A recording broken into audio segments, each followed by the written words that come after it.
was watching an interesting video while I was down here at this conference. They were talking about the sudden popularity of Stoicism online. Broicism. Yeah, Stoicism versus Broicism. Yes. And I'm like, that's interesting. I'm like, yeah, I guess that, because I mean, they're talking about like people like Andrew Tate of all people and stuff. I'm like, really? Yeah, these people, I mean, the component of basically being a better person, being a better member of society, helping your fellow man. Yeah, they're not really looking at that. It's just basically No. they're doing the philosophical application of being an inconsiderate jerk. Yeah. We And you know they. No, go ahead. Oh no, and they brought up Ryan Holiday, and I don't know if he's necessarily a Broicism, but he's definitely a self-promoter and a marketer. You can tell he is, Oh yeah. And he has made, he's become rich off of it. Well, I think it was as someone was saying, maybe what's his name, Maximo I cannot pronounce his name. He's an I know who Italian. you're talking about. Big Lucci. He was saying that, yeah, it's like everything he says talking about Ryan Holiday, yes, legit, and it's like good little, aphorisms and whatever, but it's kind of like baby stoicism. Yeah. I love though if you go on YouTube and they have like the quotes from meditations, they have the pictures of Mark Aurelius looking jacked. Oh yeah, like he's juicing. He looks like the damn Liver King. Because when you're campaigning against the Germanic tribes in the Alps, you never skip leg day. Oh no, you gotta get your reps in no matter what. Yeah, I mean you gotta rock out with your bulk out even then. Exactly. As a man in your late 50s in the ancient world with a variety of health problems, you can't miss your gym days. Yeah. You think he let a little plague keep him from the gym? He wasn't even masking. What are you talking about? We live in the dumbest version of it. Like we really do. And it's so funny because they play clips of these guys talking to them. I'm like, what are you talking about? No. When they're smoking their cigars and stuff. I'm like, but here again, I would say that having actually read the 3 books that you can get public domain for free without paying for anybody's course, they talk about those people in those books. Yeah. Because there's a scene where Epictetus, he's holding his class, and someone walks in, and they talk about these philosophical posers at the time where they put on the brown robe and go around giving speeches, and the guy comes and sits in his class, and he basically just chews him out. Like, what are you doing here, you poser? Get the heck out of here. You're just trying to give the appearance. I'm like, you had bros back then too, trying to. You had posers, but even back then. Yeah, trying to cash in. They put on a rough robe and go around being, kind of act like, what's his name? The Senate, being all rude and uncouth and claiming to be philosophers. And he had posers back then too. And I think he basically says, just because you pee and crap in public doesn't make you a philosopher, Really? Was that Diogenes? Is that a Diogenes reference? Yeah. He's like, just because you got a rough robe on and you take a dump in public in front of people doesn't make you a philosopher. That's funny.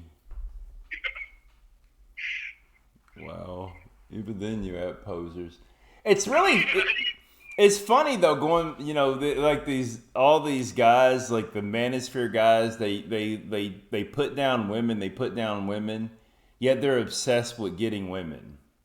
Yeah, isn't it crazy? Yeah, it's like it's like if I did a channel where I constantly talked about how Lambos sucked, comparing women to cars, but whatever. Lambos suck, but then I was always telling people how to get a Lambo. Oh. They have like these, I don't know. we live in the dumbest. God, we live in the. I wonder. I don't know. They say it's middle school boys that this is appealing, but I'm like, I think it must be older men too. But I'm like, who is this content appealing to? These bros online, like, who is this? Because they look like caricatures to me. No, they like do. Caricatures of masculinity. Like, really? Like, I couldn't take you serious. And the thing is, I guess if we were to go back, I mean, he's a little bit before our time, but there was not even a point in time where I would look at Hugh Hefner and be like, oh, yeah. Well, I guess that was the version of that at the time. What? Yeah, that would have been the version of that. And even then, I wouldn't just be, I don't know. Oh. But yeah, I'm like I've listened to Andrew Tate before. I'm like, I really do not get the appeal of this guy. I don't. Or that, huh? I don't get it, man. But maybe we're just like soy boy cucks, you know. That's the problem. I guess so. Yeah, I'm a beta cuck boy. We're beta cuck boy with our, we take our little manginas somewhere. So. I guess so. Well, and I'm kind of like now.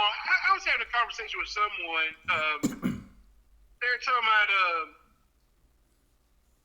like I'm to the point now, man. Like, yeah, I don't have any problem showing emotion. I'm like, if I feel like I'm gonna cry, I don't care. Because here's the thing, that doesn't even make any sense. Like, I'll cry. I'll do it. Well, I mean, what? Just because you're a man, you're not supposed to feel emotions like a freaking human does? Was there a point in time where you felt uncomfortable crying?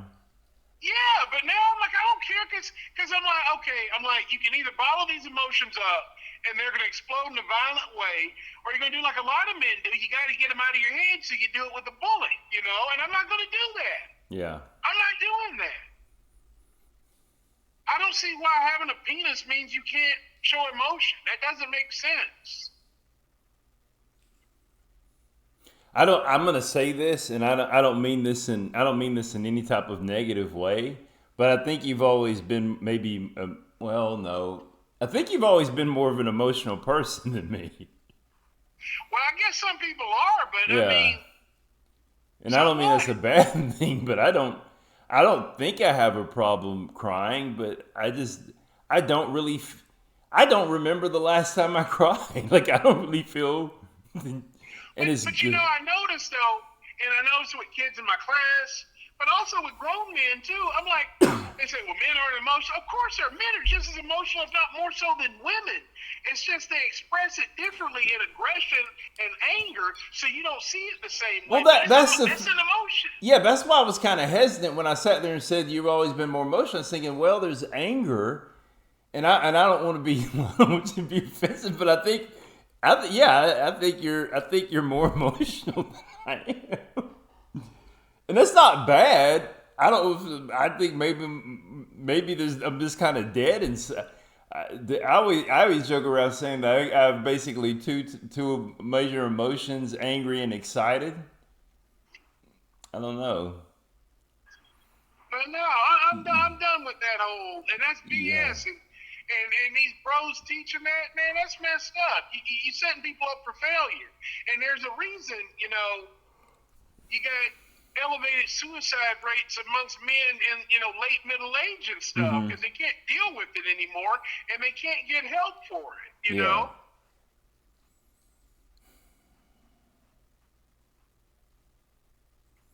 Yeah. I mean, I don't know. I kind of think now, especially dealing with, I think in a lot of ways, men are more emotional than women. Oh, I've been saying that for years. Yeah. Especially when it comes to relationships. Men do crazy stuff when it comes to relationships. Oh, absolutely.